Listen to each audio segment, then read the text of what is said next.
Our journey begins with building a connection with your audience. This crucial step involves finding your unique voice and creating content that resonates with your viewers.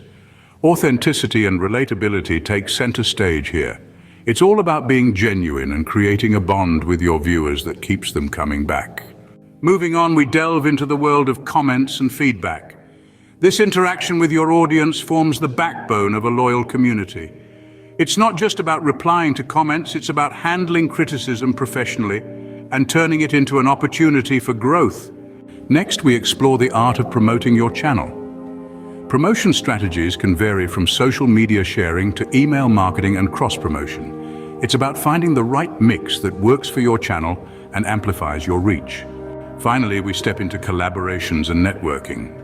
Collaborating with other YouTubers can give your channel a significant boost. It's about finding the right collaborator and leveraging the power of networking to reach new heights. That's it, folks. By the end of this episode, you'll have a toolbox of strategies to engage your audience and grow your subscriber count. It's all about connecting with your viewers and watching your channel thrive. Next time, we'll explore how to monetize your channel and turn your passion into a steady income stream. Until then, keep growing, keep engaging, and watch your YouTube journey unfold.